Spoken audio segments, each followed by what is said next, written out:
My name is Rufus Jackson Jones, Jr.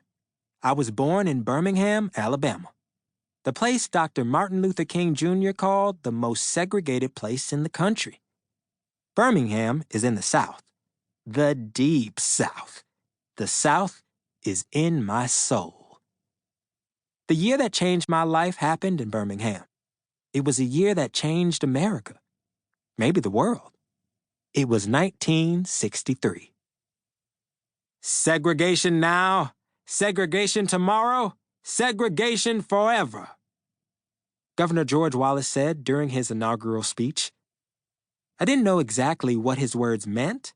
I was only 11 years old. I just knew what he said was wrong.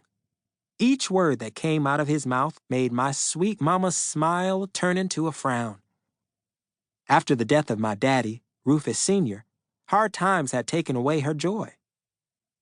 My mama, Tilly Jones, worked hard at home and even harder at Boone's steel mill. Mama worked in the kitchen there, where the men lined up to eat the good meals the colored women cooked.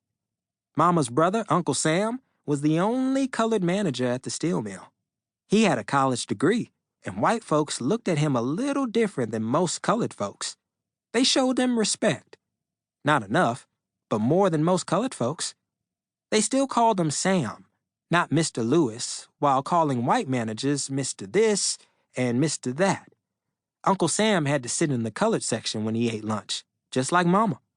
When he entered the building, he walked in the back door, just like Mama. One day, Uncle Sam and the other colored folks in Birmingham got real tired of back doors. They were tired of hard work and low pay, no right to vote, and their children going to raggedy schools with used books. That was when the secret meetings started. I heard that there were going to be all kinds of protests, but it was going to be hard fighting people like Bull Connor, who was in control of the police. Folks said he was also a member of the Ku Klux Klan. Colored folks in Birmingham feared Bull Connor like the plague. I knew about Bull Connor because I read about him in the newspaper. We could not afford the paper, but Uncle Sam passed his newspaper on to my mama at work every day, and I'd read it when she was done. My Aunt Ola was always bringing me old Jet and Ebony magazines. That is how I learned about Dr. Martin Luther King, Jr. and Reverend Fred Shuttlesworth. My teacher, Miss Smith, told us they were important leaders. She said we were important too. Uncle Sam agreed with them that now was the time to act. He was real smart, and so was Aunt Ola. They got married right after they graduated from Shaw University. She was a high school English teacher and fancy in the way she talked, walked, and dressed, but she wasn't snobby about it.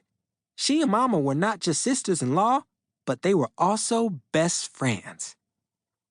All Mama's other friends worked at the steel mill or spent their days cooking and cleaning for white people.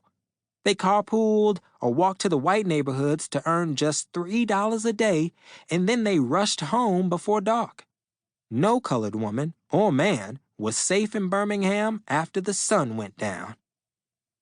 We lived in a place called Bull Hill, a place where the houses were all raggedy and owned by a white man named Smarty Hanks, who couldn't have been stingier.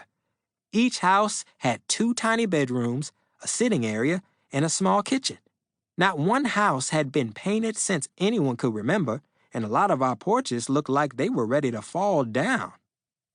Everyone on Bull Hill shopped at the same grocery store, and all of us kids got bused to a colored school downtown. Mama said when she was a little girl, the folks on Bull Hill had a 1-room schoolhouse for the colored children. It had dirt floors and no running water. Come Sunday morning, everyone put on their Sunday best to praise God at one of the many colored churches in Birmingham. Churches like 16th Street Baptist Church. Mama loved that church best. She sang in the women's choir, but every now and then someone would ask her to sing at another church. She would go, but she rarely missed a Sunday at her own church.